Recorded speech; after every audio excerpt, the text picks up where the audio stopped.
ये सिर्फ लाइनें नहीं हैं, ये एक ऐसे राज का दरवाजा खोलती हैं जहां डर, धोखा और बदले की एक बहुत ही अंधेरी दास्तान छिपी हुई है।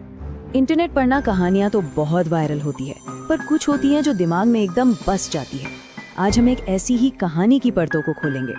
ये कहानी एक प्लेन क्रैश की खबर से शुरू होती है, पर असल में ये लालच और अलौकिक बदले की एक कहीं ज्यादा गहरी और भयानक पहेली है।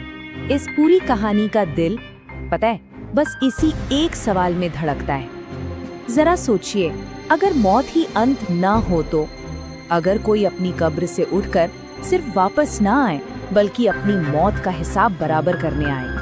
यही वो सवाल है जो इस कहानी को इतना दिलचस्प बना देता है। तो कहानी शुरू होती है भूत की वापसी से, लेकिन ये कोई धीमी या डरावनी आहट नहीं है, बल्कि एक ऐसा पल है जो पहली ही बार में झकझोर कर रख देगा। कहानी की शुरुआत किसी क्रैश साइट से नहीं, बल्कि एक अंधेरे कमरे से होती है।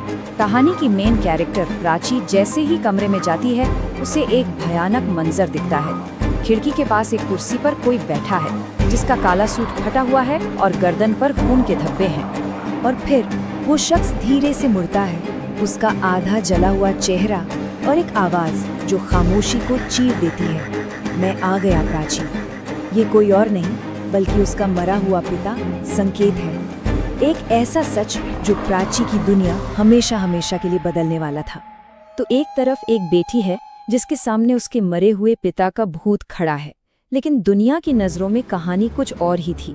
एक ऐसी कहानी जिसे बड़े ध्यान से गढ़ा गया था, एक दुखद हादसा। दुनिया को यह बताया गया कि अरबपति उद्योगपति संकेत विश्वकर्मा की मौत एक भयानक प्लेन क्रैश में हुई। उनका प्राइवेट जेट आग का गोला बन गया और उनकी जान चली गई। ये थी ऑफिशियल स्टोरी, लेकिन सच इससे कहीं ज्यादा खौफनाक था। अब जरा घटनाओं का क्रम देखिए। साजिश की परतें खुद ब खुद खुलने लगती हैं।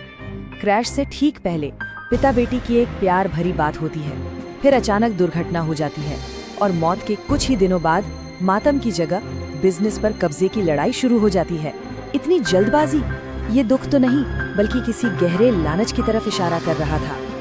और यही शक हमें सीधे लेकर जाता है एक ऐसे जाल की तरफ जो अपनों ने ही बुना था। एक ऐसा विश्वासघात का जाल जिसमें हर करीबी चेहरा एक नकाब पहने हुए था। पहला बड़ा सुराग पैसे से जुड़ा है। प्राची, जो अभी अपने पिता को खोने के सदमे से उभर भी नहीं पाई थी, उसे एक अनजान अकाउंट में 6 करोड़ रुपए ट्रांसफर करने पर मजबूर किया जाता है। इतनी बड़ी रकम, वो भी बिना किसी वजह के? शक का पहला बीज तो यहीं बोया गया था। और ये शक तब और भी गहरा हो जाता है जब हम परिवार के बर्ताव को देखते हैं। देखिए, एक तरफ बेटी है जो पिता की यादों को संजोना चाहती है, और दूसरी तरफ माँ और चाचा हैं जो उसकी निशानियों को मिटाने और उसकी विरासत को हड़पने की जल्दी में है। उनके चेहरों पर दुख नहीं, बल्कि एक अजीब सी बेचैनी थी। और फिर वो बात सामने आ ही जाती है। सुचित्रा और संजीव के बीच हुई एक सीक्रेट बातचीत, जिसमें वे कहते हैं, हम लोगों ने हर चीज का ध्यान रखा था, फिर प्राची को शक कैसे हुआ? ये एक कबूलनामे से कम नहीं था। इससे साफ हो गया कि वे इस साजिश में शामिल थे। तो सवाल ये है कि भाई इतना बड़ा धोखा क्यों? इसका मकसद क्या था? जवाब देने के लिए संकेत का भूत खुद लौटता है और प्राची के सामने इस पूरी साजिश का सच खोल कर रख देता है। इस पूरी साजिश की जड़ में था बारामती यूरेनियम प्रोसेसिंग प्लांट। ये एक बहुत ही आकर्षक प्रोजेक्ट था जिससे भारी मुनाफा होता, लेकिन ये पर्यावरण के लिए उतना ही खतरनाक भी था। संकेत ने इस प्रोजेक्ट को मंजूरी देने से साफ इनकार कर दिया था। उनका तर्क सीधा था, मैं कुछ पैसों के लिए अपना जमीर गिरवी नहीं रखूंगा। वो कॉर्पोरेट लालच और पर्यावरण को होने वाले नुकसान के खिलाफ खड़े थे, और यही उनकी मौत की वजह बन गया।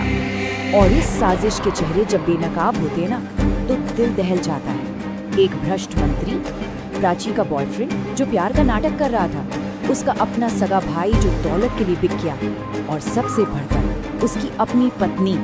जब अपने ही दुश्मन बन जाएं तो धोखे का जख्म कितना गहरा होता है। और हाँ, याद है वो 6 करोड़ रुपए का रहस्यमयी ट्रांसफर? वो पैसा किसी साजिश का हिस्सा नहीं, बल्कि संकेत की आखिरी इच्छा थी, एक अनाथालय के लिए दान।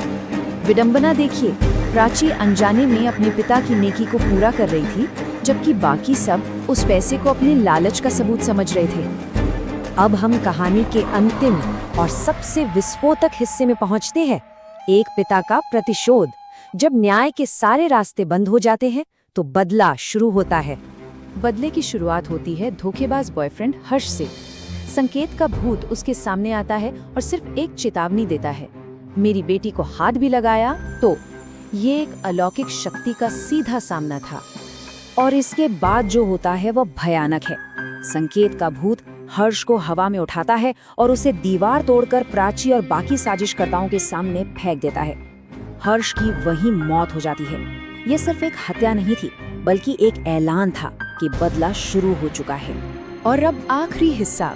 साजिश का मास्टरमाइंड मंत्री उमराव सिंह आसमान में अपनी जीत का जश्न मना रहा था। उसे क्या पता था कि उसका न्याय जमीन पर नहीं, आसमान में ही होने वाला है। संकेत का भूत बस एक पल के लिए सामने आता है और फिर वही होता है जो उसने झेला था।